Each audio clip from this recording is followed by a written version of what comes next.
Le garçon joue sur son ordinateur et dit qu'il essaie pour la 3e fois de survivre à une apocalypse zombie. Il espère obtenir une arme puissante et trouve une batte. Il se sent confiant, car les armes à feu attirent trop de zombies et les munitions sont limitées. Si c'était une vraie apocalypse, il choisirait toujours une batte. Soudain, quelque chose se passe à l'écran. Le garçon, faisant le malin, tente une acrobatie sur sa chaise. Mais il tombe et se frappe la tête. En même temps, un ami nommé Yungnin demande s'il a aimé cela. Un autre ami, Only One, fait remarquer que son personnage vient de mourir. Le garçon s'excuse auprès du flux en direct, mais il explique que ce n'est pas grave, car il a atteint un point de contrôle et gagné un nouvel objet. Only One demande alors s'il s'amuse, puisqu'il est la seule personne à regarder. Le streamer, Chonsu, se tait un instant. Il admet qu'il ne peut continuer à streamer que parce que cette unique personne est toujours là. Only One dit qu'il le choisit. Cela confond mais réjouit Chonsu. La pièce commence soudainement à trembler. Une explosion suit, et Chonsu court vers la fenêtre. Dehors, la ville est en feu et les gens courent. Il essaie de demander au flux en direct si quelqu'un d'autre a remarqué. Mais son ordinateur s'éteint et ne veut plus se rallumer. Confus, il sort dehors. Dans la rue, une femme court devant lui. Il l'appelle. Mais elle ne fait que le regarder brièvement et continue de courir. Soudain, des messages apparaissent devant ses yeux. Certains se moquent de lui, le traitant de stupide, et d'autres se demandent pourquoi quiconque le choisirait. Choqué, il demande pourquoi une fenêtre de discussion se trouve devant lui. Le flux se moque encore plus de lui, imitant ses paroles. Certains préviennent qu'un danger approche. Lorsqu'il regarde, un zombie apparaît. Le chat dit qu'il va mourir, puisqu'il est un mauvais joueur. Le zombie se jette sur lui, mais il le repousse d'un coup de pied et s'échappe. En courant vers son appartement, il essaie de déverrouiller le code de la porte. Mais le zombie fracasse la vitre. Son visage ensanglanté le terrifie alors qu'il fuit à l'étage supérieur. Il atteint le 7e étage. Mais le zombie continue de le poursuivre. À la porte du toit, il la trouve verrouillée. Le chat lui dit de pousser plus fort. Il finit par la défoncer. Il la bloque avec son corps tandis que le zombie frappe dessus. Sur le toit, il se demande pourquoi les zombies sont réels et pourquoi un chat de jeu le suit. Pourtant, son objectif est clair. Il doit riposter. Il cherche une arme. Soudain, le propriétaire de l'immeuble, un homme corpulent, apparaît. Chonsu Court. Mais il trébuche et tombe alors que le zombie se rapproche. Quelqu'un dans le chat signale un coffre de fournitures. Luttant, il donne un coup de pied au zombie. Puis il esquive, faisant tomber la créature du toit. Le chat se demande si c'était de la chance ou de l'adresse. Épuisé, il remarque d'autres zombies en train de défoncer la porte. Il trouve le coffre et l'ouvre. Puis il découvre une batte légendaire brillante. Le chat l'appelle l'Excalibur de l'Apocalypse. Alors que les zombies chargent, Chonsu sourit et dit que, pour lui, la fin du monde n'est qu'un jeu. Il serre la batte et court en avant. Il balance la batte vers le premier zombie, mais manque complètement sa cible. Cerné, il secoue sa batte et crie pour qu'il recule. Le chat l'insulte en le traitant de clown. Les zombies sont trop proches, ce qui rend le balancement difficile. L'un d'eux attaque par derrière, l'obligeant à esquiver. Il lâche la batte et plonge au sol pour éviter d'être mordu. Les zombies se rapprochent, mais il casse rapidement la batte, et il perce le zombie avec un morceau cassé de celle-ci. Le chat est impressionné par ses mouvements rapides. De retour dans sa chambre, les spectateurs admettent qu'il a fait mieux que prévu. Chonsu vérifie son ordinateur et son téléphone, mais les deux sont morts. Il annonce au chat qu'il va chez ses parents. En sautant sur son vélo, il ignore leurs commentaires et se concentre sur sa famille. Alors qu'il roule, quelque chose saute devant lui. Il entre en collision, et le chat demande si c'était une langue. Confus, il regarde autour de lui. Ils lui disent que c'est une grenouille monstrueuse. La grenouille géante fouette sa langue, mais il esquive. Quelqu'un dans le chat mentionne une règle, ce qui lui donne une idée. Il court dans un tunnel, sachant que la langue de la grenouille ne peut pas atteindre autour des virages serrés. Il sort un cocktail Molotov et défie la grenouille. La première bouteille échoue. Il en jette une autre à son visage. Mais elle survit encore. Réalisant que sa faiblesse doit être à l'intérieur, il tente le tout pour le tout. Quand la grenouille attaque de nouveau, il lance le dernier Molotov dans sa bouche. La créature brûle de l'intérieur, se débat de douleur et s'effondre. Le chat loue son courage. Il se demande pourquoi il traite sa vie comme un jeu. Mais il décide de ne pas s'en soucier. Il déclare qu'il ne mourra pas comme un idiot. Soudain, il reçoit un accomplissement et une nouvelle capacité appelée enregistrer le score, qui lui permet de conserver certaines compétences comme attribut permanent. Il obtient aussi agressivité, qui le rend plus fort lorsqu'il est entouré. Refermant le panneau, il se met en quête de sa famille. Sa moto étant détruite, il continue à pied. Chez lui, il trouve la maison endommagée, comme si quelque chose de gigantesque l'avait mordu. À l'intérieur, il appelle ses parents, mais ils sont partis. Puis il se souvient que ses parents laissent toujours des notes. Dans sa chambre, il trouve un message de son père. Il dit qu'ils ont évacué avec des soldats de la division 7.5 et qu'il le verrait bientôt. Au moins, il a désormais une piste sur l'endroit où ses parents sont partis. Le chat se moque de lui, le traitant d'abandonné. Il se sent mal à l'aise, car le message ne ressemble pas aux notes habituelles de son père. Pourtant, il pense que cela pourrait être le début de sa première quête principale. Il ouvre le placard et y trouve des sardines en conserve. Pendant qu'il mange, le chat le critique pour son trop grand calme. Il répond qu'il doit manger avant de faire des plans. Soudain, il entend des bruits dans la maison. Il les suit et voit un zombie sortir en rampant par la fenêtre. Il écrase sa main et déclenche sa compétence agressivité. Il se souvient que cette compétence lui donne une force supplémentaire pour chaque ennemi. Pour tester cela, il ouvre une autre porte où un zombie tente de forcer l'entrée. Il l'écrase aussi. Bientôt, il combat plusieurs ennemis, les battant un à un jusqu'à ce que sa force augmente sensiblement.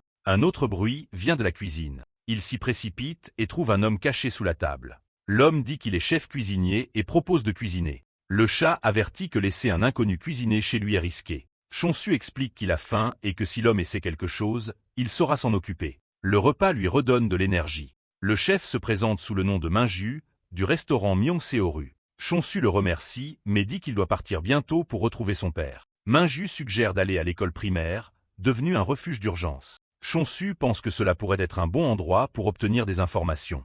Il se prépare à partir, prévoyant d'utiliser un vélo dans le garage. Mais soudainement, Minju hurle. À l'extérieur, un zombie gigantesque ressemblant à un titan le tient. Le chat l'identifie comme celui qui a endommagé la maison de Chonsu. Il s'enfuit à vélo, tandis que la créature le poursuit. Le monstre est rapide. Un compte à rebours apparaît, lui donnant 10 minutes. Il aperçoit un autre vélo et saute dessus, s'éloignant juste à temps. Le chat est impressionné. Il leur dit qu'il ne se rendra pas sans se battre. Pendant ce temps, à l'école, des soldats dirigent les gens à l'intérieur. Certains discutent pour savoir s'ils doivent attendre plus longtemps. Un homme portant un bandana blanc pousse son ami à entrer. Puis ils entendent un rugissement de moto. C'est Chonsu, portant quelque chose. La foule se tourne, surprise, à son arrivée. Tout le monde fixe ce qu'il transporte sur sa moto. Il ne fait que sourire, et le chat commente qu'il semble aimer être le centre de l'attention. Un homme à proximité reconnaît la moto comme celle de Minju et demande comment il va. Et le garçon répond sèchement que Minju est mort. L'homme, confus, demande plus d'explications.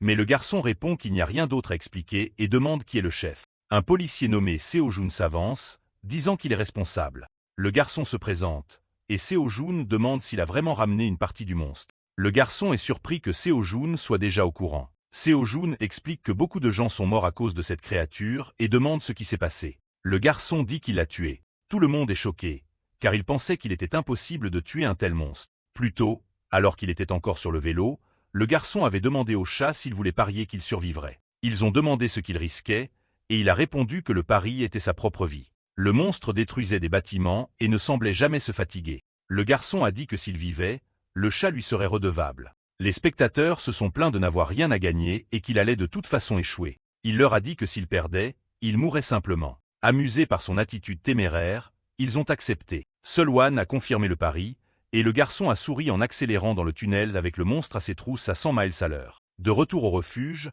le garçon dit à Seo-jun qu'il expliquera plus tard et qu'il cherche aussi un endroit sûr. Seo-jun insiste pour qu'il le contrôle d'abord pour une infection. Mais les habitants de la ville disent qu'il est un héros et qu'il devrait être autorisé à entrer. Après la vérification, il est déclaré sain. Alors qu'il s'apprête à partir, quelqu'un l'arrête de nouveau, demandant si Minju est vraiment mort. Le garçon dit qu'il a déjà expliqué et demande si l'homme le connaissait. L'homme répond que Minju avait travaillé dans son restaurant. Le garçon explique qu'ils étaient ensemble et avaient un plan, mais que le monstre l'a détruit. Il ajoute que la soupe au tofu de Minju était quelque chose d'inoubliable. La conversation se moque de lui pour avoir fait cuisiner Minju pour lui, juste pour jouer ensuite les nobles. Le propriétaire du restaurant reste sans voix. Le garçon s'en va alors. En approchant de l'école, il franchit une ligne bleue. Un message apparaît, lui indiquant qu'il quitte le tutoriel et aura désormais accès au panneau d'information pour l'aider à survivre. Ce qui le choque le plus, c'est le mot « tutoriel ». D'autres messages suivent, disant que le véritable défi ne fait que commencer.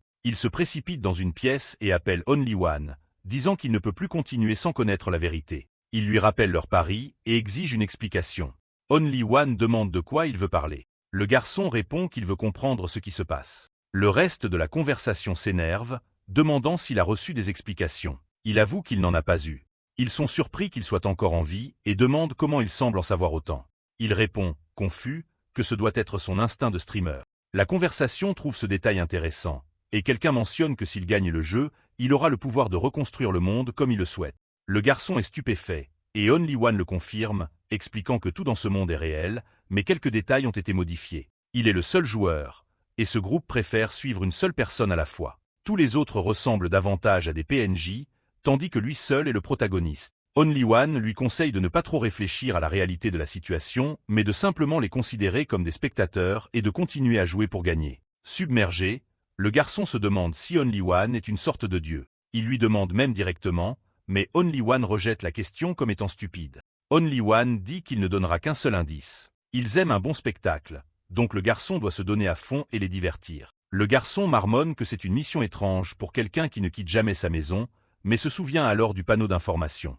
Il l'ouvre et voit sa première mission, protéger le chef de la police. Si le chef meurt cette nuit-là, la ville s'effondrera. Dehors, il observe des gens en train de préparer des provisions. La police annonce que des repas seront distribués à tous, et la cour se remplit de monde. Le garçon sait qu'au milieu des 100 personnes environ rassemblées, au moins une est un danger pour le chef de la police. Lorsqu'un homme l'appelle, il l'ignore et demande plutôt à voir le chef Sujan. L'homme semble nerveux et évite de répondre. Le chat souligne que cela semble suspect. Le garçon insiste pour voir le chef. L'homme hésite, puis demande si le garçon a vraiment tué le monstre. Lorsque le garçon confirme, l'homme avoue la vérité. Le chef a disparu lors d'une patrouille. Il cherchait des personnes compétentes comme lui pour les aider. Le garçon demande pourquoi personne ne cherche le chef. L'homme explique qu'il manque de personnel pour garder l'abri et partir à la recherche à la fois. Le garçon demande à regarder à l'intérieur du bureau du chef. En sueur, l'homme accepte. À l'intérieur, le garçon cherche des indices. Le chat aide, mais rien ne vient jusqu'à ce qu'il remarque une carte avec un emplacement marqué dessus.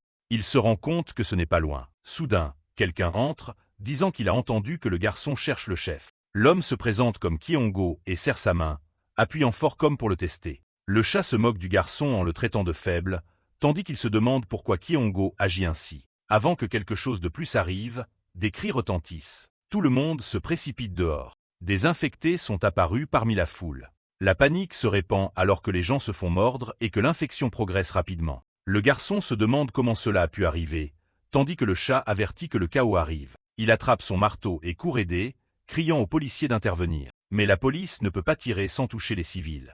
Le garçon écrase un infecté, tandis que d'autres rejoignent le combat. Un homme muni d'une poêle saute dans la mêlée, frappant les zombies à ses côtés. Finalement, la police parvient aussi à aider, mais les gens crient pour ouvrir les portes et fuir. Le garçon soupçonne que quelqu'un a délibérément laissé un infecté entrer. Il dit au chat que le seul autorisé à faire cela serait un policier qui a perdu la raison. Pour l'instant, cependant, il décide qu'il ne peut pas gérer cela et qu'il doit se concentrer sur la recherche du chef. Il dit à l'homme de surveiller la police et explique que c'est une manière de rendre la gentillesse de Minju.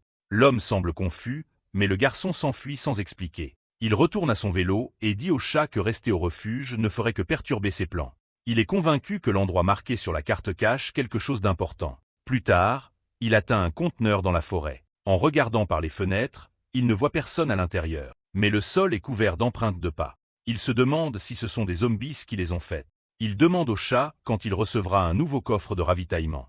Il plaisante en disant qu'il doit jouer en mode difficile. Il nie cela, affirmant que c'est déjà trop difficile et qu'il a besoin d'aide. Quelqu'un plaisante en disant que les fournitures sont du contenu payant. Il vérifie le bas du chat et trouve un symbole $. Quand il clique dessus, il voit que les dons sont désactivés. Le chat l'incite à l'activer. Il le fait, débloquant la monétisation. Immédiatement, Only One lui envoie un gène, tandis que d'autres en envoient 2 de plus chacun. Furieux, il se rend compte qu'ils avaient caché cela juste pour rendre le jeu plus difficile pour lui. Il entre dans le conteneur, qui ressemble à une maison ordinaire. Le chat demande s'il est en colère, mais il dit qu'il ne nourrit aucune rancune, bien qu'il sache qu'il garde des secrets. Il se demande pourquoi la carte l'a mené ici. Soudain, des zombies apparaissent aux fenêtres. Sa compétence d'agression s'active, confirmant que les empreintes appartenaient à des zombies. Le chat se moque en les appelant ses amis, mais son niveau d'agression continue de monter. Il donne un coup de pied à un zombie, puis à un autre, jusqu'à ce que sa force double plus que de moitié. Juste à ce moment-là, il entend un klaxon. Une voiture arrive vers lui, et il esquive. À l'intérieur se trouve Kiongo, le même homme qui avait attiré les zombies vers l'école. Le garçon le défie, tandis que Kiongo fulmine, se demandant comment ce gamin peut esquiver si facilement et même combattre autant de zombies seul. Kiongo tente de lui foncer dessus, mais le garçon brise la vitre avec une force décuplée. Kyongo attrape une arme à feu et essaie de tirer. Mais le garçon esquive de nouveau. Kyongo démarre, choqué de voir le garçon le poursuivre à pied alors que la voiture roule à 128 km/h. Furieux, Kyongo appuie sur un bouton caché. Des conteneurs s'ouvrent, libérant une horde de zombies. Le chat déclare qu'il est condamné. Mais son agression est déjà à 40, rendant sa force 5 fois plus grande. Il dit qu'il finira ça en 2 minutes. Il charge, tranchant rapidement à travers les zombies. Pourtant, la masse est énorme. Il aperçoit Kyongo garé à proximité et décide de s'occuper de lui en premier. En forçant la porte de la voiture, il exige de savoir où se trouve le chef de la police. Kyongo essaie d'atteindre une arme, mais le garçon l'en empêche. Le chat lui conseille de surveiller la main gauche de l'homme, et il bloque aussi celle-ci. Kyongo demande qui il est, et le garçon répond qu'il est aimé par ses fans. D'un coup de pied, il prend le contrôle de la voiture. Kyongo est laissé inconscient. Trouvant une paire de menottes, le garçon l'attache, amusé par la suggestion du chat selon laquelle il pourrait gagner de l'argent ainsi. Puis il fonce à travers les zombies, les fauchant. Alors qu'il avance, il se rappelle du message précédent. Le chef Mayan était à l'école alimentaire. Il n'avait aucune raison de venir ici du tout. Soudain, un ours en peluche traverse la route en marchant. Il freine mais le percute, le faisant tournoyer sur l'asphalte. Le chat rit, mais l'ours se relève ensuite. Il reste là, confus, tandis qu'une petite créature en forme d'ours en peluche l'observe. Elle s'enfuit soudainement. Il demande ce que c'est, et Only One explique que c'est l'ours unique, un guide menant directement à un coffre au trésor. Il remarque que Kyongo commence à se réveiller. Le chat veut qu'il décide s'il doit suivre l'ours ou s'occuper de Kyongo. Il prend un pistolet paralysant et demande au chat de voter. Tapez 1 pour endormir Kyongo, tapez 2 pour utiliser le pistolet. Tout le monde tape 1, mais il choisit 2 et choque Kyongo pour le rendre inconscient. Il sort de la voiture et suit l'ours à travers les bois jusqu'à atteindre un coffre au trésor. Pour l'ouvrir, il doit dépenser 5 zen. L'icône montre un bouclier, ce n'est donc probablement pas une arme. Le chat lui dit d'arrêter de perdre du temps. Il les ignore, ouvre le coffre et reçoit une lampe de poche puissante. Il se sent déçu et qualifie la lampe de poche de gaspillage. Mais il la met quand même dans sa poche et retourne vers l'école. À l'école, les gens se plaignent que seule une personne incompétente laisserait passer à l'intérieur une personne infectée. Il dit qu'il devrait se détendre, car il était là tout le temps, et il demande à tout le monde de calmer les citoyens. Quelqu'un l'appelle et lui dit qu'il y a un problème. Dans un coin, un groupe chuchote au sujet du déplacement de la police. Il soupçonne que le mauvais garçon est encore impliqué. Il dit que c'est bon, il s'occupera du chef de la police, parce qu'ils sont tous dans le même bateau. Ce qu'il ne sait pas, c'est que Gango écoute depuis les escaliers. Ces hommes complotent vraiment quelque chose. Bientôt, un autre officier trouve le jeep de Kyongo à l'annexe de construction. À l'intérieur, il découvre Kyongo inconscient et menotté. Gango commence à courir, convaincu que le garçon avait raison, et se précipite pour lui dire. Mais soudain, quelqu'un lui tend la main devant le visage. C'est le garçon, qui dit qu'il le cherchait. Le garçon demande ce qu'il a trouvé, et Gango lâche que le chef de la police est au sous-sol et que des gardes sont postés à la porte. La scène se déplace vers la porte du sous-sol. Le garçon écoute les gardes parler. Dans la conversation, quelqu'un plaisante en disant qu'il devrait gagner un peu de zen s'il défonce la porte. Il ouvre la porte et donne un coup de pied dans le dos d'un garde, le faisant tomber. L'autre attrape une arme. Mais le garçon bloque sa main, le maîtrise et lui demande s'il sait qui il est. Il dit qu'il représente l'humanité que le garde a perdue. Le garde tire plusieurs coups, puis fait claquer une chambre vide. Le garçon sourit et demande si c'était la dernière balle, puis lui fracasse le visage pour Minju, frappe son menton pour la police, et termine par un coup final pour tout ce qu'il a enduré. Il trouve le chef de la police inconscient et exige les clés. Le garde tente d'attraper un tasé derrière lui, mais le garçon le neutralise avec un tasé identique et le pousse de côté, lui disant de saluer Kyongo. Le chat l'incite à achever l'homme, mais il dit que d'autres ennemis arrivent et que ce n'est pas fini. Un autre garde arrive en courant, mais le garçon lui tire une balle dans la tête. Le chat loue son calme et son efficacité. Il marmonne que l'homme faisait trop de bruit, collecte un autre lot de zen, et se sent satisfait. Une voix derrière lui demande s'il a réellement tué un policier. Il se retourne, dit qu'il est temps d'en finir, et avance. Il demande à l'homme comment il veut mourir et propose des choix. Le bras, la jambe, la poitrine, ou la dernière option. Il remarque à quel point l'homme a l'air effrayé pour quelqu'un qui vient de tenter de lui tirer dessus. Un autre zen arrive dans le chat alors que l'homme hurle. Cela semble terminé. Le chat rit et se moque de lui à propos de la scène. Il balaie cela d'un revers de la main. À l'extérieur, les gens se retournent et regardent. Il apparaît avec le vrai chef de la police. Il informe les agents que les traîtres sont ligotés au sous-sol. Les autres se précipitent pour vérifier, et il sent enfin que la crise est sous contrôle. Il vérifie son panneau, qui avertit que rester trop longtemps au même endroit est dangereux. Le lendemain matin, après avoir mangé dans l'une des cabines, il rouvre le panneau et trouve toujours l'avertissement étrange. Il demande au chat combien de temps est trop long, mais ils évitent la question. Le chef s'approche et demande pourquoi il part déjà. Le garçon demande s'il y a un problème. Le chef propose des provisions parce que le garçon a aidé tant de personnes. Le garçon se souvient avoir demandé si le chef allait vraiment simplement expulser les traîtres, étant donné qu'ils ont essayé de le tuer. Le chef admet qu'il est difficile d'exécuter d'anciens camarades. Le garçon dit de ne pas s'inquiéter, il s'en occupera. Retour à la route, il conduit vite avec les 2 traîtres attachés à l'arrière. Des officiers le poursuivent et le supplient de s'arrêter. Mais il dit qu'il n'est pas d'humeur. Le chat dit qu'il est simplement en train de régler les choses. Un officier se fait mordre. Il pousse jusqu'à près de 80 miles par heure, puis s'arrête. Il fait remarquer qu'un accident malheureux est survenu.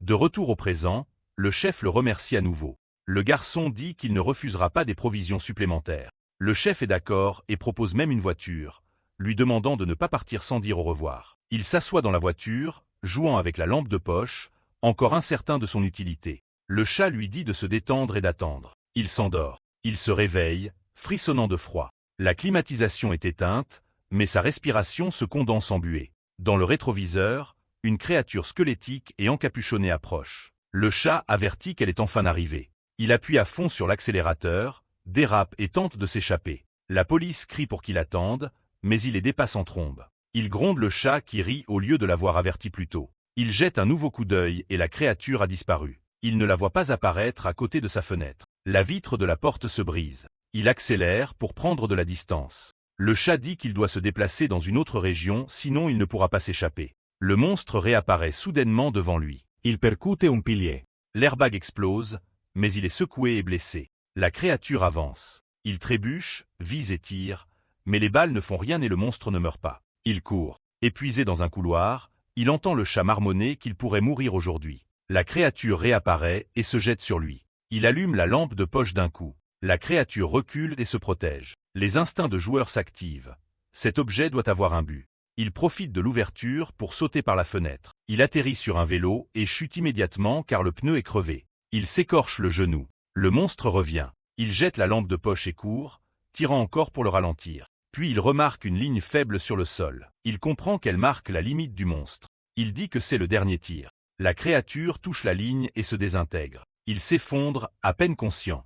Quelque chose attire son attention tout près. Une lumière lointaine clignote à plusieurs reprises. Le chat avertit que c'est un piège. Il dit que ça ressemble à du code Morse et qu'il doit vérifier. Il se précipite en avant et ordonne à la personne de s'arrêter. Un garçon se révèle. Il s'appelle Yang Minkeol. Il lève les mains, supplie de ne pas être abattu et dit qu'il ne représente pas une menace. Le protagoniste demande s'il est policier, et le chat plaisante en disant qu'ils ont enfin trouvé quelqu'un de plus idiot que lui alors qu'il exige la lampe torche, mais Minkeol hésite. Le protagoniste braque son arme. Minkeol abandonne la lumière. Le protagoniste demande également le sac à dos. Minkeol plaide que c'est toute sa nourriture et que sans cela, il va mourir. Finalement, tout est posé à terre, et le protagoniste remarque qu'il porte presque les mêmes choses. Minkeol est près des larmes. Le protagoniste lui ordonne brusquement de se déshabiller jusqu'à ses vêtements pour une fouille. Plus tard, Minkeol se rhabille et supplie qu'on lui fasse confiance. Le protagoniste demande comment un gamin comme lui a survécu sans armes.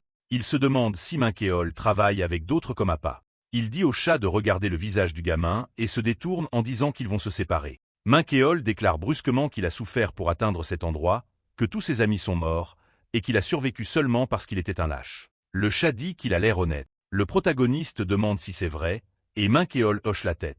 Le protagoniste l'accepte et dit de le suivre, ajoutant qu'il ne peut pas ignorer un junior qui a besoin d'aide. Ailleurs, le protagoniste court à toute vitesse devant une grenouille braillarde et crie à l'aide. Minkeol l'ignore et dit au protagoniste de tourner à gauche. Le monstre trébuche et s'écrase contre un bâtiment. Minkeol dit qu'ils utiliseront la même ruse près d'un ruisseau. Le protagoniste sourit et dit à Minkeol de s'inquiéter pour lui-même. Il longe le bord d'une zone excavée. Le monstre essaie de les imiter, glisse et tombe. Devant eux, une langue géante balaie leur chemin. Le protagoniste dit à Minkeol de se baisser à son signal. Ils se baissent tous les deux alors que la langue fouette à côté. Le monstre derrière eux reçoit une bouche pleine. La grenouille se fâche et tire l'autre créature avec sa langue. Pendant que les deux monstres se battent, le protagoniste et Minkeol courent. Le protagoniste sourit, comprenant enfin comment cet enfant est resté en vie. Plus tard, il roule sur un vélo tandem. Le protagoniste halète et se plaint, et Minkeol lui dit de continuer à pédaler. Ils sont proches d'un endroit riche en provisions. Minkeol demande ce qu'est la division 7.5, disant qu'il n'a trouvé qu'un simple mot disant que ses amis sont partis avec cette division. Le protagoniste en a entendu parler, mais en sait peu. Il devient pensif, car c'est la même division qui a emporté son père. Ils atteignent un bâtiment. Une voiture les frôle. Le protagoniste descend du vélo et murmure que rien n'est jamais facile. Il frappe à la fenêtre. Le groupe demande s'il s'agit d'une personne infectée. Il voit un humain, Jio Yongjin. Il le tire hors de la voiture et fouille celle-ci, espérant trouver un fusil, mais ne trouve rien d'utile. Jio Yongjin sort un couteau. Le protagoniste lui donne un coup de pied et lui arrache la lame. Jio Yongjin s'excuse et dit que le protagoniste peut prendre ce qu'il veut. Le protagoniste l'observe et dit qu'il ressemble à un déserteur. Jio Yongjin dit non, que tout le monde dans sa base est mort. Minkeol demande s'il est vraiment un soldat. Le protagoniste répond que c'est évident, puis remarque quelque chose au cou de Jio Yongjin. Il arrache un pendentif militaire, le montre, et ordonne à Jio Yongjin de réciter son numéro de service. Jio Yongjin commence à transpirer et récite lentement son numéro de service. Le protagoniste dit que cela semble correct, mais reste incertain. Il demande ensuite si Jio Yongjin connaît la division 7.5, mais Jio Yongjin répond non et affirme ne jamais en avoir entendu parler. Minkeol avertit que rester ici est dangereux. Le protagoniste monte dans la voiture et leur dit de sauter la clôture métallique. Il regarde Jio Yongjin et le traite d'inutile, puis se demande à voix haute s'il devrait l'emmener. Jio Yongjin supplie de venir avec eux, disant que ses jambes sont cassées et qu'il ne peut pas survivre seul. Le protagoniste se rappelle que Jio Yongjin avait demandé plutôt à être laissé seul. Jio Yongjin explique qu'il pensait qu'ils allaient lui faire du mal. La discussion dit que le protagoniste ne sauverait jamais personne, mais il répond que c'est injuste. Il dit à Minkeol d'ouvrir la porte et ajoute que Minkeol peut emmener Jio Yongjin s'il veut. Minkeol accepte. Il se dirige vers un bâtiment. Voyant 4 voitures sur le parking, le protagoniste se demande pourquoi la porte avait été fermée. Il dit à tout le monde de faire attention car quelqu'un pourrait encore être à l'intérieur. Il transporte Jio Yongjin à l'infirmerie. Le protagoniste dit qu'il va explorer les environs. Minkeol, se comportant comme un enfant effrayé, supplie de ne pas être laissé seul. Le protagoniste le rassure, mais monte quand même à l'étage, demandant au chat ce qu'il pense de laisser l'enfant derrière. Les avis sont partagés, un spectateur disant que l'enfant semble sincère. Il entend une voix parler d'un endroit sûr. Il ouvre une porte et trouve une rangée de communicateurs alimentés. Un message répète que la division 7.5 se dirige vers l'île Ju. Enfin, un indice. Il ouvre son panneau d'information. Il reçoit l'instruction de fuir la ville par la gare. Il court en arrière, appelant Minkeol. Mais il ne trouve que Jio Yongjin dans la pièce. Il demande où se trouve l'enfant. Jio Yongjin répond que Minkeol a entendu des bruits et est allé vérifier. Fâché, le protagoniste exige de savoir pourquoi il a laissé partir l'enfant seul, puis se précipite dehors. Il réalise qu'il a besoin d'une clé de taxi pour partir. En cherchant dans les papiers, il remarque que les lumières ont été éteintes alors qu'il y a du courant, ce qui est suspect. Un cri retentit. Il court et trouve Jio Yongjin à terre.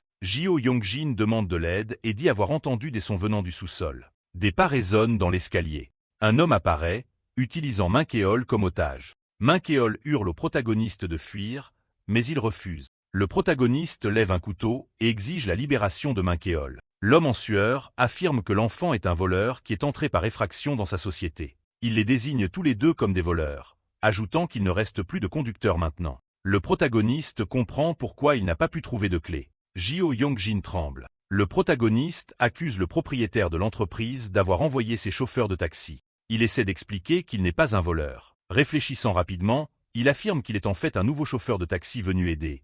Et même si la discussion est confuse, le protagoniste se penche en avant, louant ses propres compétences et disant qu'il veut aider pendant la crise. Le propriétaire de l'entreprise, déjà détraqué, dit qu'ils ont bien besoin de plus de chauffeurs et demande un CV. Pris au dépourvu, le protagoniste hésite. L'homme insiste sur le fait qu'il faut un CV pour tout entretien.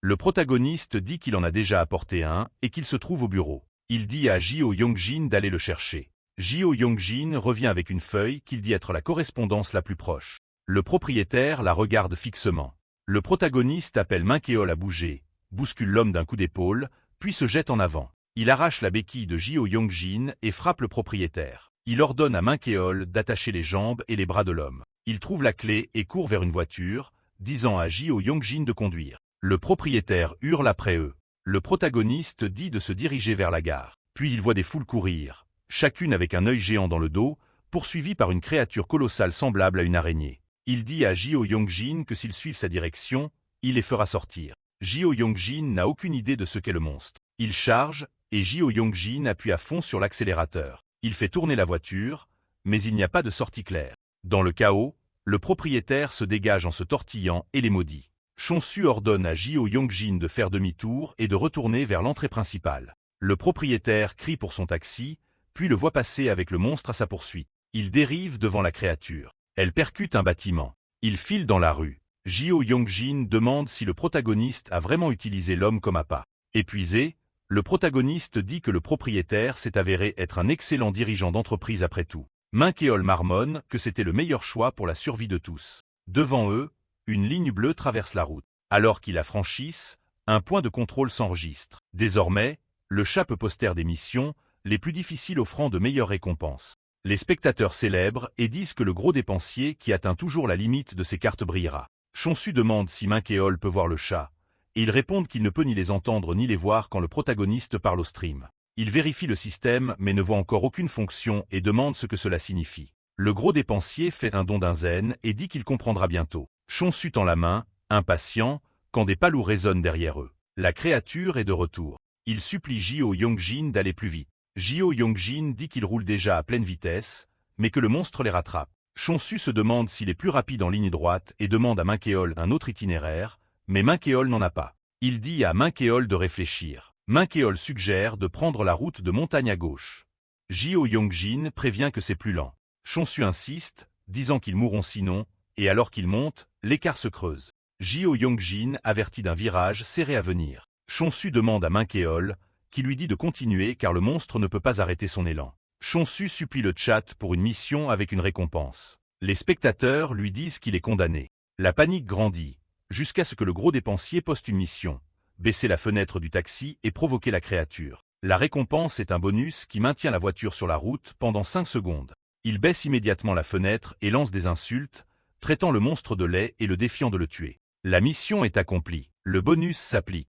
Ils abordent le virage. Grâce au bonus, la voiture s'accroche à la route tandis que la créature dévale le précipice. Ce n'est pas seulement un virage, mais une falaise. Malgré le panneau d'avertissement, les ingénieurs routiers méritent des louanges. Jio Yongjin n'arrive pas à croire qu'il ne soit pas tombé même après avoir été bousculé. Mincheol SFS, Epwis. Chonsu remercie le gros dépensier, qui répond que le garçon lui doit désormais une faveur. Un peu plus tard, le protagoniste dit que le message radio lui avait fait espérer plus de monde. Étrangement, la gare est vide. Il cache la voiture et continue à pied. Jio Yongjin évoque les zombies. Chonsu dit qu'il s'en occupera. Minkeol demande s'il en est sûr. Il répond oui, puis crie pour attirer les ennemis. 3 monstres se tournent vers lui. Son aggro augmente et sa force monte à environ 14 fois la normale. Il abat les créatures avec aisance, bien qu'une se glisse derrière lui. Il pivote et l'abat. Le chat loue sa progression. Il leur dit d'arrêter leurs éloges mièvres, bien qu'ils se sentent plus rapides et plus forts. Il continue d'avancer jusqu'à ce qu'il voit un homme appeler quelqu'un nommé Jong Changu. Chonsu sait que c'est le nom du maire et se demande si l'homme travaille pour lui. Il demande au chat s'il doit sauver cet homme. Le gros dépensier dit oui, même si la plupart répondent non. Chonsu décide d'aider. Un zombie est sur le point de tuer l'homme quand il s'effondre soudainement, mort. En sanglotant, l'homme dit que le maire l'a abandonné à mourir. L'homme explique qu'ils auraient dû aller à une autre station parce que des monstres ont envahi celle-ci, mais le maire a refusé, l'a jeté hors de la voiture et lui a dit de regarder autour. Chonsu conclut que le maire doit être à la gare. L'homme le confirme. Il demande si l'homme était un garde du corps. L'homme répond non, expliquant que le maire avait engagé plusieurs personnes pour sa protection. Chonsu s'excite, pensant que cela pourrait être une mission d'histoire importante. Devant la gare, l'homme dit qu'il ne voit pas ses amis. Chonsu le rassure et se présente. L'homme se fige et pointe du doigt. Une petite silhouette se tient à proximité. Cela ressemble à un enfant. Il est sur le point d'appeler lorsqu'un protagoniste lui bouche la bouche avec sa main. Un enfant ne serait pas seul ici. De près, le chat murmure que le protagoniste est la personne la plus malchanceuse au monde. Il demande si c'est vraiment si dangereux et réclame une récompense. Le gros dépensier donne 100 zen. Il se souvient qu'un zen équivaut à 10 000 wons coréens, soit environ 700 $, et remercie silencieusement le donateur. Il dit à l'homme de se taire et qu'il s'en occupera, car cette fille n'est pas humaine. La fille se retourne soudainement et s'enfuit. L'homme terrifié dévale les escaliers en courant, glisse et tombe juste devant un monstre. Il crie qu'il y en a un autre, et il est dévoré. Chonsu ne comprend pas pourquoi il a fait cela. Le chat appelle la créature une fille silencieuse. Il déduit du nom qu'elle réagit au son. Un spectateur appelé le nouveau maître publie une mission. Le protagoniste ne peut pas bouger tant que la fille ne l'a pas dépassé, et en échange il obtiendra une capacité qui rend sourd quelqu'un pendant 1 minute. C'est dangereux, mais il reste immobile, en sueur, alors qu'elle passe presque à portée de toucher. La mission se termine et la capacité s'applique. Il vérifie le portefeuille de l'homme mort pour un nom. Mais le corps commence à se relever de nouveau. Il l'achève pour de bon et s'enfuit, espérant que la fille silencieuse n'est pas dans les parages. Il voit une autre fille silencieuse battre à une porte. Il entend Minkeol crier de l'intérieur. Il envisage de partir, mais le nouveau maître publie une mission pour sauver Minkeol et Jio Yongjin de la salle de bain pour Vinzen. Cela en vaut la peine. Il se réfugie dans un dîner proche. Le chat demande s'il a vraiment faim. Il pointe les minuteurs qu'il a réglés et demande s'ils comprennent le plan. À l'intérieur de la salle de bain, Minkeol et Jio Yongjin peinent à tenir la porte. Chonsu apparate. Le premier minuteur atteint 0 et émet un bip. Les monstres se retournent. Il s'élance dehors et jette un autre minuteur dans le couloir opposé, puis un autre, attirant les créatures loin. Avec les monstres partis, Minkeol peut enfin respirer. Le chat demande pourquoi il n'a pas utilisé la nouvelle capacité. Il explique qu'il doit toucher la cible pour rendre quelqu'un sourd, et qu'en s'approchant ainsi, il se ferait découper en deux. Jio Yongjin, qui se dit homme de troupe, signale que sa cheville est cassée. Chonsu ordonne à Minkeol de l'aider. La mission est accomplie. Puis un gémissement s'élève derrière eux. Yo Yongyin Chancellor. Chonsu comprend que Jio Yongjin commence à se transformer. La jambe n'a jamais été cassée. Il demande à Jio Yongjin s'il comprend ce qui se passe, se souvenant d'un autre homme qui s'était transformé plus tôt. La colère éclate en constatant qu'ils ont tant souffert pour que cela se termine ainsi. Il attrape Minkeol et s'enfuit. De loin, il voit Jio Yongjin et crie des excuses. Minkeol demande ce qui ne va pas. Chonsu dit qu'il est trop tard pour Jio Yongjin. Il vérifie les quais mais ne trouve aucun avis utile. Un son résonne, Minkeol pointe du doigt, et Chonsu tourne la tête. Pendant que Jio Yongjin est à l'écart, le train en ligne se met en marche. Il fonctionne toujours. Il regarde Jio Yongjin et dit qu'il ne l'oubliera jamais. Il se promet de finir le jeu et d'honorer cet homme.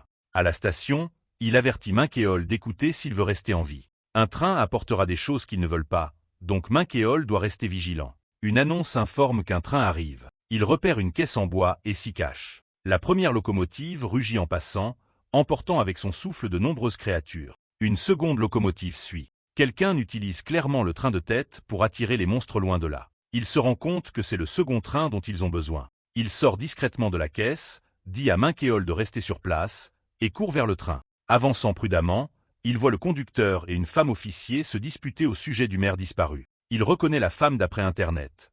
C'est Jang Seo, autrefois considérée comme un symbole d'espoir. Elle maudit la division 7.5 et se demande si on lui ment. Son attitude est plus dure que lors de l'entretien qu'il a en mémoire, mais il doit quand même monter à bord de ce train.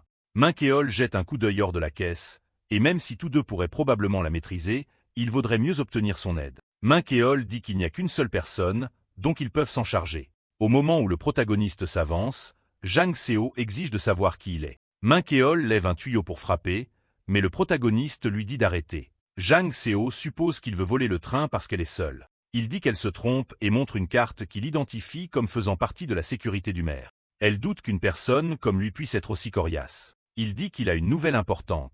La foule murmure qu'il s'apprête à faire quelque chose de téméraire, et il déclare que le maire est mort. Jang Seo fronce les sourcils. Elle dit qu'ils ont dû venir ici, attirant une horde de monstres, et maintenant il dit ça. Sa voix résonne dans la gare. Il la presse de partir immédiatement, mais elle insiste sur le fait qu'elle a été engagée pour récupérer le maire. Il répond qu'il est le seul à avoir de vraies informations et expliquera une fois qu'ils auront atteint la base. Après un moment, elle accepte et dit qu'elle va l'emmener au refuge. Il dit qu'ils doivent aussi amener son ami. Elle regarde Minkeol et dit qu'il ne ressemble pas à un ouvrier de la ville. Chonsu demande si elle pense qu'il est acceptable de laisser un étudiant ici. Elle cède, mais confisque la pipe de Minkeol. Ils mettent le train sous tension et commencent à avancer. Quelqu'un trébuche en descendant un escalier. C'est Jio Yongjin, et Chonsu le remercie, disant qu'ils ont survécu grâce à lui. Il est poussé sur le côté alors que plusieurs autres silhouettes apparaissent. C'est le maire, criant pour que le train s'arrête. Jang Seo sort pour voir d'où vient le bruit. Le maire tend la main vers eux, exigeant qu'ils s'arrêtent parce qu'elle est venue le sauver. Jang Seo demande au protagoniste ce qui se passe. Il pointe la plateforme derrière le maire, où un groupe de Silent Girls court après eux. S'ils s'arrêtent, tout le monde meurt. Furieux, Jang Seo se replie dans la cabine. Le maire les maudit, puis, dans un étrange dernier souffle, dit qu'un code est la fin. Il s'effondre et les monstres le dévorent. Chonsu demande au chat si ce n'était pas le meilleur résultat. Et ils sont d'accord, disant que Jio Yongjin est différent maintenant. Il fait signe à Minkeol de monter à bord. Dans la cabine, Jang Seo exige une explication et dit qu'ils seront jetés dehors cilement. Il répète avec audace que le maire est mort. Elle demande s'il la prend pour une idiote. Il admet qu'il n'a jamais vraiment rencontré le maire. Elle le plaque contre le mur et lui ordonne de s'identifier.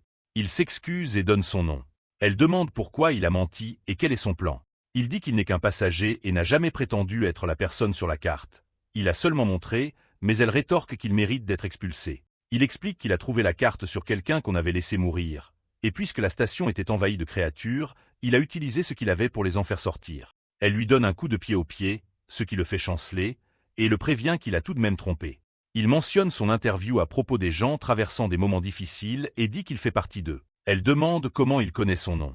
Déconcerté, il répond qu'il a lu un petit article. Elle devient rose, surprise que quelqu'un l'ait vue. Il la qualifie de phare dans ce nouveau monde. Gênée, elle dit que l'interview n'a pas eu beaucoup de vues et qu'elle ne sait pas s'il soutient la police ou s'il s'ennuyait simplement. Quoi qu'il en soit, ce qui est fait, et ils vont devoir travailler ensemble maintenant. Il demande si elle garantit qu'il se dirige vers Dawn. Elle confirme. Il demande alors ce qu'elle sait de la division 7.5. Jang Seo dit que pendant l'apocalypse, ils sont responsables d'eux. Si tu as aimé ce résumé, n'oublie pas de liker la vidéo, de t'abonner à la chaîne et d'activer la cloche pour ne rien rater des prochains recaps de Manhwa.